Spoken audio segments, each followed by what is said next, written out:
Geologist and newsletter writer Mickey Fulp from mercenarygeologist.com joins us now. Mickey has over 30 years' experience as an exploration geologist, searching for economic deposits of base and precious metals, industrial minerals, coal, uranium, oil and gas, and water in North and South America, Europe, and Asia. He's worked for junior explorers, major mining companies, private companies, and investors as a consulting economic geologist for the past 22 years. Mickey is well known throughout the mining and exploration community for his ongoing work as an analyst, newsletter writer, and speaker. Mickey, welcome back to the program. Well, it's always a pleasure. It's been a while, Ellis, and it's good to talk to you again. You're a long-term resident of Albuquerque. New Mexico is abundant with resources in terms of mining and energy, and it's also an agricultural state. Where we can put this all together for the purpose of this segment is the soft commodity known as potash. Potash mining began to thrive in New Mexico in the early 1930s. Why is there so much potash in New Mexico, and why is it so important to the food sector? Two different questions. Well, I'll take the first question first. It's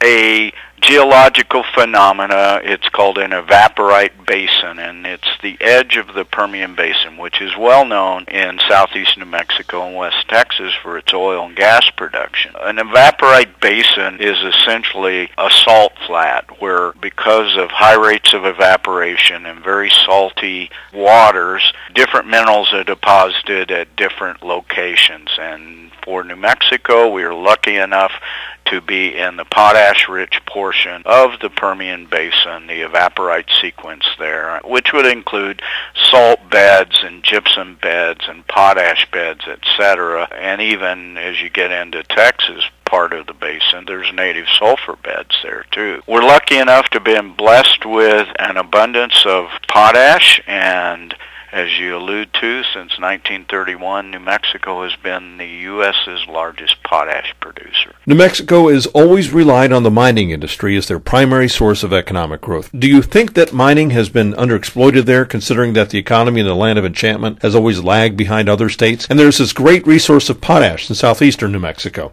I think the potash deposits have been systematically developed, and there are certainly new developments going on in the potash business right now, basically driven by the projected demand over the last few years. New Mexico is mainly an oil and gas state, so yes, mining is important, but oil and gas is at least an order of magnitude more important than our copper mines, our molybdenum mines, our coal mines, and our potash mines. And it's important to the state because the severance taxes that are generated from exploitation of our numerous mineral and hydrocarbon resources fund the educational system of the state. So are the potash deposits underexplored or underexploited? I don't think so, but there are good things coming, I think, in the potash industry in New Mexico. Now, potash as an investment in the markets overall since the global financial crisis began in 2008 seems to be holding up in an otherwise tumultuous economy. Why do you believe that is? Well, a lot of it has to do with the fact that potash is an essential nutrient for food production. And as the world continues to develop its middle class, specifically in what I refer to as the big countries, that would be Brazil, India, Indonesia, and China, four of the largest and fastest growing economies in the world. As that middle class develops, people are demanding more and more protein in their diets, and to increase food production, potash is a necessary ingredient. During the financial crisis in 2008-2009, potash demand dropped precipitously, and that had to do with the global economy. When prices are high for a fertilizer product such as potash, and banks are not lending, and farmers are undergoing a financial squeeze, and they will choose not to use as much fertilizer.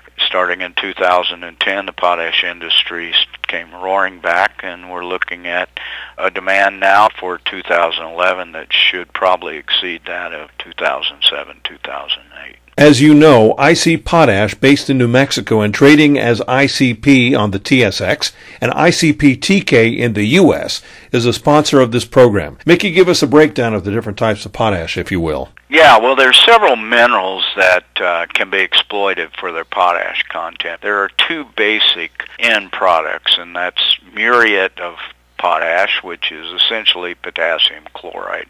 And that is commonly the potash form that is in most demand, and it's used mainly in row crops and spread indiscriminately across the field, and it makes things grow quite boisterously. The other type of potash final product is potassium sulfate, sulfate of potash.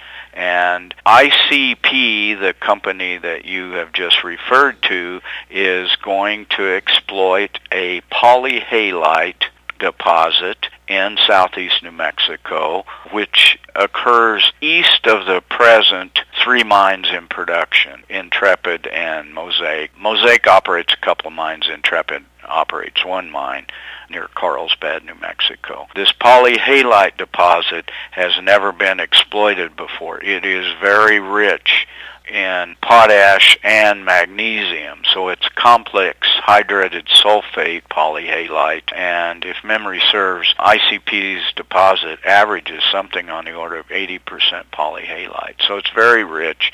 They have developed a technique that was first explored by the U.S. Bureau of Mines decades ago to convert polyhalite into a sulfate of potash. It's interesting in the fact that sulfate of potash is used for things such as growing fruit trees, and it's more specific where it's a kind of a one-site sort of application, and it is especially useful in areas where there is salty soils, where the salt can essentially become toxic in the soil. So because it is not a salt, it is not a chloride, instead it is a sulfate. It has broad applications in places like the U.S. and China where we have very salty soils. How did you first become acquainted with IC Potash? I was introduced to the Chief Operating Officer, Randy Foote, through a mutual acquaintance in the uranium business, and Randy had spent a significant amount of time in the uranium business before he went to work near Carlsbad for one of the major potash producers. Randy lives in Rio Rancho, which is just up the road from Albuquerque, and he came to visit me one day in my office, and I approached the company with some skepticism. I think my first question was, well, tell me about your chemistry experiment. And Randy set me straight very quickly, and I learned that